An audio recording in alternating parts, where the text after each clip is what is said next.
Nazareth, Solemnity of the Annunciation to the Virgin Mary, Trust and Hope in God. Patriarch of Jerusalem of the Latins, Cardinal Pierbattista Pizzaballa, celebrates the Feast of the Annunciation with religious communities and the faithful of Nazareth. Patriarch's exhortation: never lose trust in God. Mary Magdalene invites us not to close ourselves off in sadness. The Apostle of the Apostles, to whom the Risen One first appeared, is a figure who speaks to the whole Church, of which she is an icon. Celebrated her feast in Magdala, her hometown, located on the Sea of Galilee. Easter in Gaza, joy in the Lord amidst a dark horizon. Father Gabriel Romanelli's interview on the Easter of Catholics in Gaza. In suffering and trial, the experience of the presence of the Risen One remains steadfast. Holy Sepulcher, witness to the events from the first pilgrims to the archaeological excavations. From the earliest pilgrims to archaeological evidence spanning the centuries, the first installment in a series on those who were and are witnesses to the events.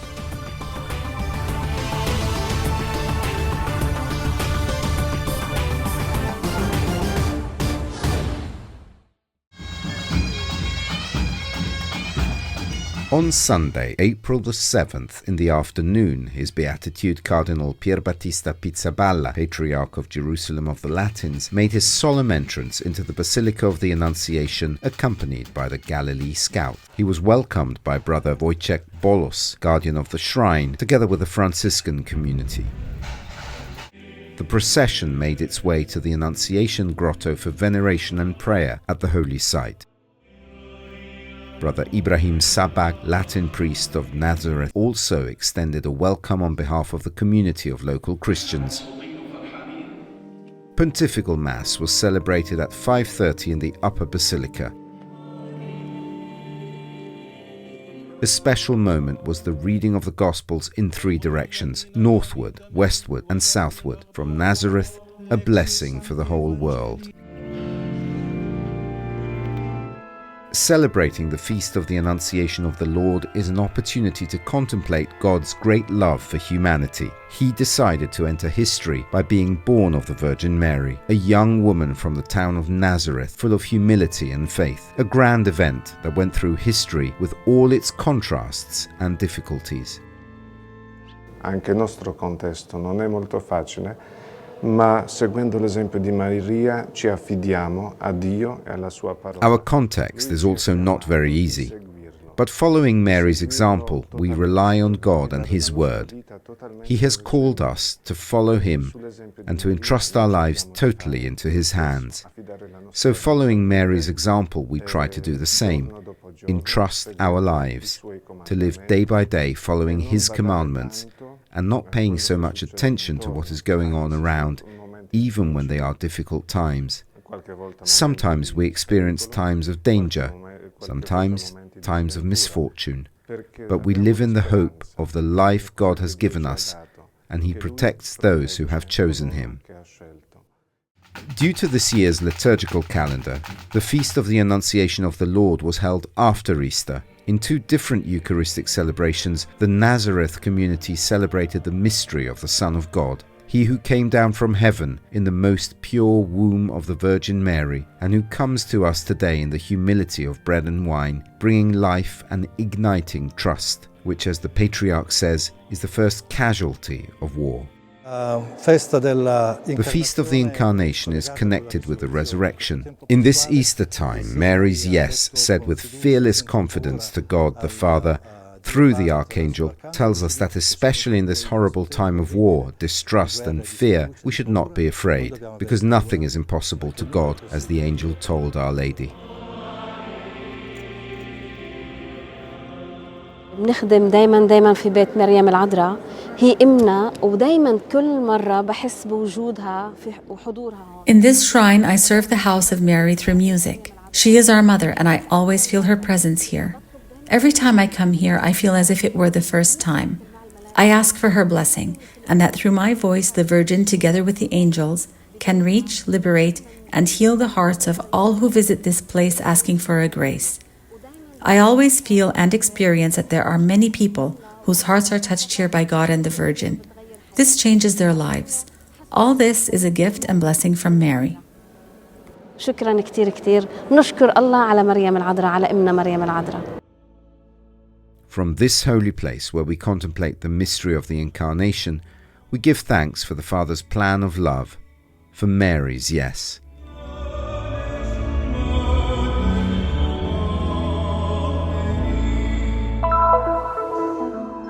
On the ruins of the village of Magdala, located on the western shore of the Sea of Tiberias, Cardinal Pierbattista Pizzaballa, Latin Patriarch of Jerusalem, presided over Mass. It was the end of the octave of Easter at the Duc in Altum church on the feast of Mary Magdalene, a daughter of this place, a herald of the joy of the resurrection, who is called the Apostle of the Apostles. Monsignor Boulos Marcuzzo, Monsignor Boutros Burkir, many priests, monks and nuns and many faithful participated in the Mass. During the Eucharist, Mr. Samir Abu Nasser, one of the benefactors of the church, was remembered. In the midst of the war in the Holy Land, the Feast of Mary Magdalene represents an invitation not to close ourselves off in sadness. The Gospel of today, there is Mary Magdalene and the disciples. What is said to the disciples is that they don't believe, they are closed, in sorrow and so on. Mary Magdalene was at the sepulchre looking for Jesus, the risen one, and she met him. So what we learn from Mary Magdalene, first of all, is not to close ourselves in our sorrow, but to look for the risen one, and to look to the reality in the light of the risen one. In his homily, Patriarch Pizzaballa explained that faith in the resurrection is a way of life, and it is a criterion for decisions to be made in the face of all the evils that lurk in war. We have two different responses. The response of Mary Magdalene, who runs and proclaims, and the response of the disciples, who at that moment do not believe and are stuck. It is up to us to make our choice. Here in Magdala, Mary Magdalene, from whom the Lord Jesus cast out 7 demons, followed him to the foot of the cross. She sought him even after his burial, had the honor of being the first witness to his resurrection, and became the perfect example of a repentant sinner. The sin is not an obstacle, never, because all the sin can meet the forgiveness. And when you experience the forgiveness, you experience also the liberation. Many pilgrims visit the Magdala ruins year-round, but it seems to be a rare phenomenon that there are no pilgrims this year after the war. Only some weeks ago we started having few groups, and so this is very encouraging because we need pilgrims, and I would like to encourage all people from all over the world to come back to the Holy Land, to visit the Holy Land, to enjoy this, and also to help the local Christian community. The Feast of Mary Magdalene, heralding the joy of a glorious resurrection, holds hope for the end of war, suffering, and the return of the pilgrims.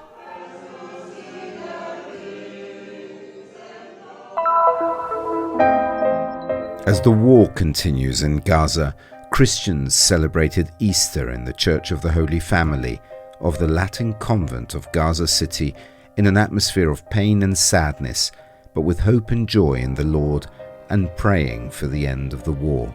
The ceremony was limited to religious rites. In Gaza, they spiritually celebrated in the most beautiful atmosphere, participating with Jesus Christ in the suffering of Golgotha and simply sharing the joy of Christ's resurrection.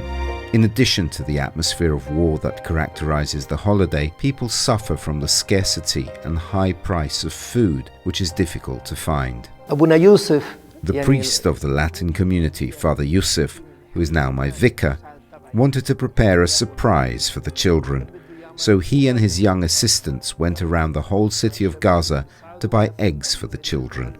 The price of an Easter egg is 10 shekels, and I'm grateful to God that I'm able to give it to my parishioners as a very simple Easter gift. The prices of all products available on the market are very high. The price of 1 kilogram of tomatoes is 100 shekels. Father Romanelli Latin parish priest of Gaza, currently in Jerusalem, describes the festive table saying, "We cook there, in Gaza, 2 or 3 times a week, a bit of pasta or rice, but the difference for Easter Day is the eggs."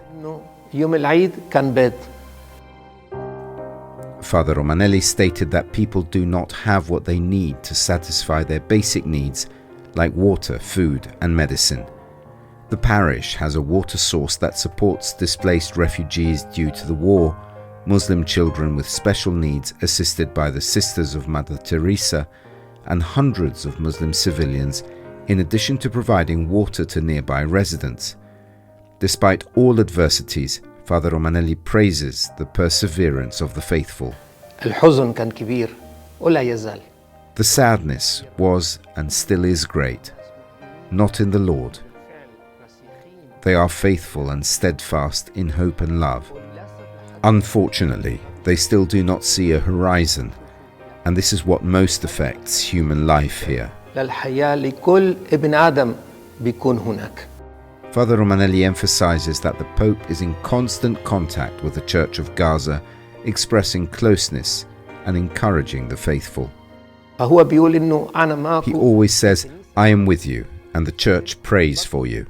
I ask you to protect the children and to live with courage and simplicity. I always work and pray for peace for everyone."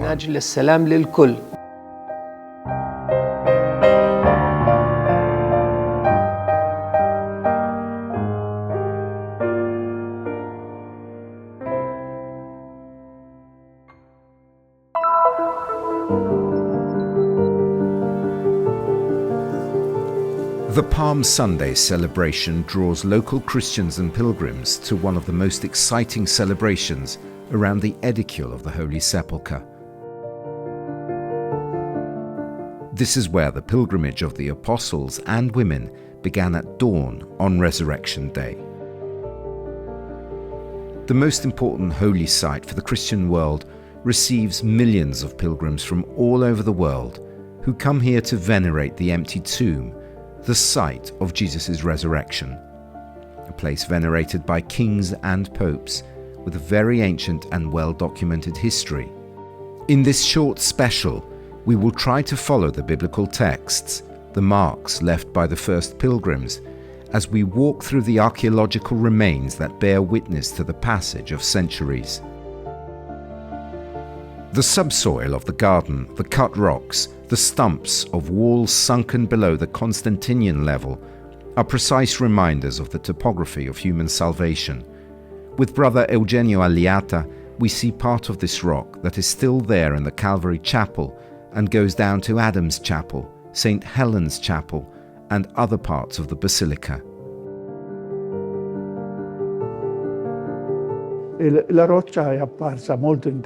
The rock appeared very interesting in itself because the whole environment proved to be a large stone quarry, a stone quarry used in ancient times, perhaps more than once. The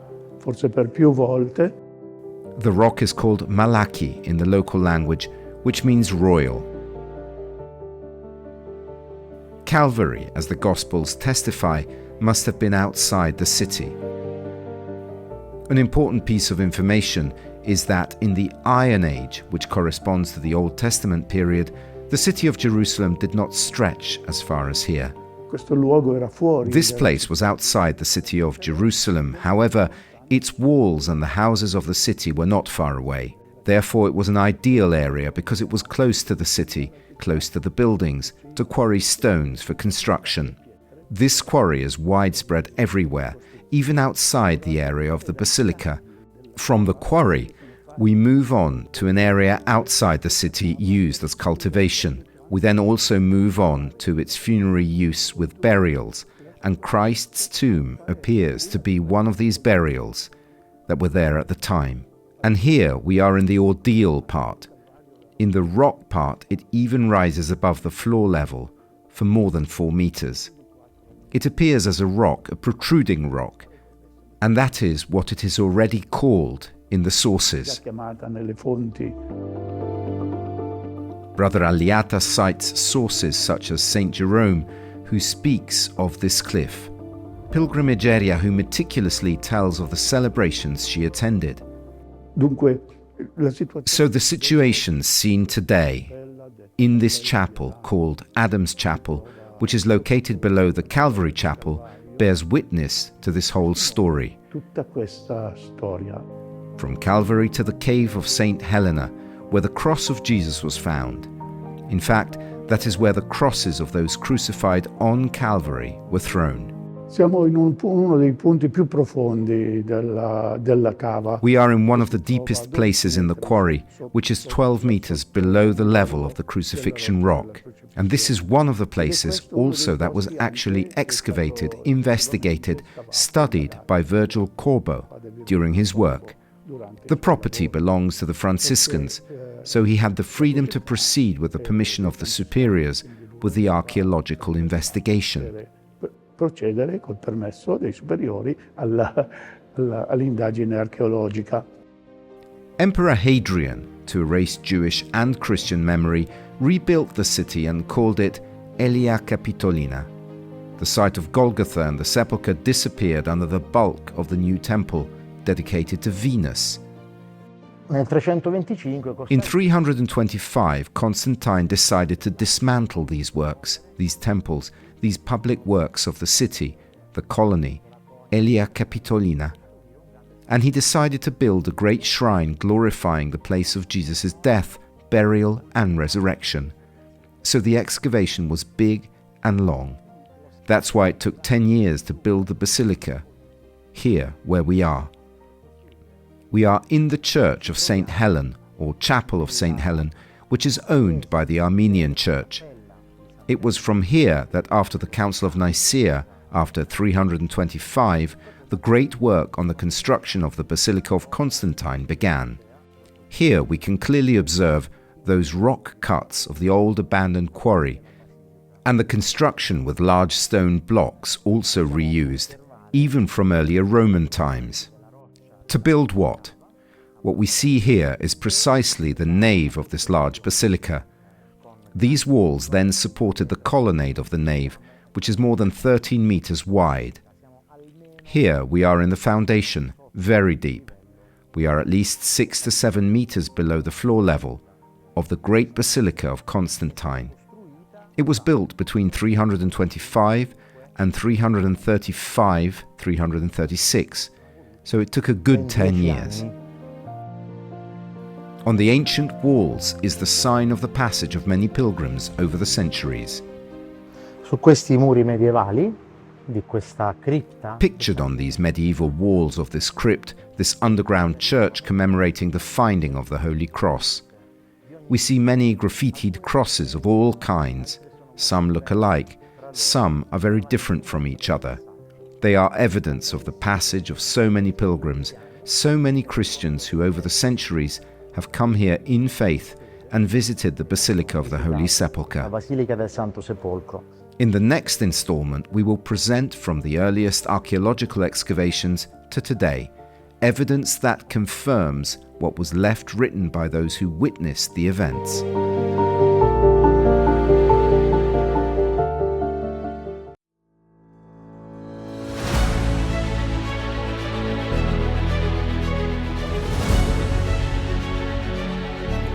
Open yourself to a gesture of solidarity and support the mission of the Custody of the Holy Land. The Christian Media Center spreads the good news of Jesus by making known to the world the spirituality of the holy places and the lives of the Christians who live here. Your contribution will help us bring the proclamation of the risen Lord, the most urgent of all, to men and women of every language and nation. To help us concretely, open the QR code. Your choice makes a difference.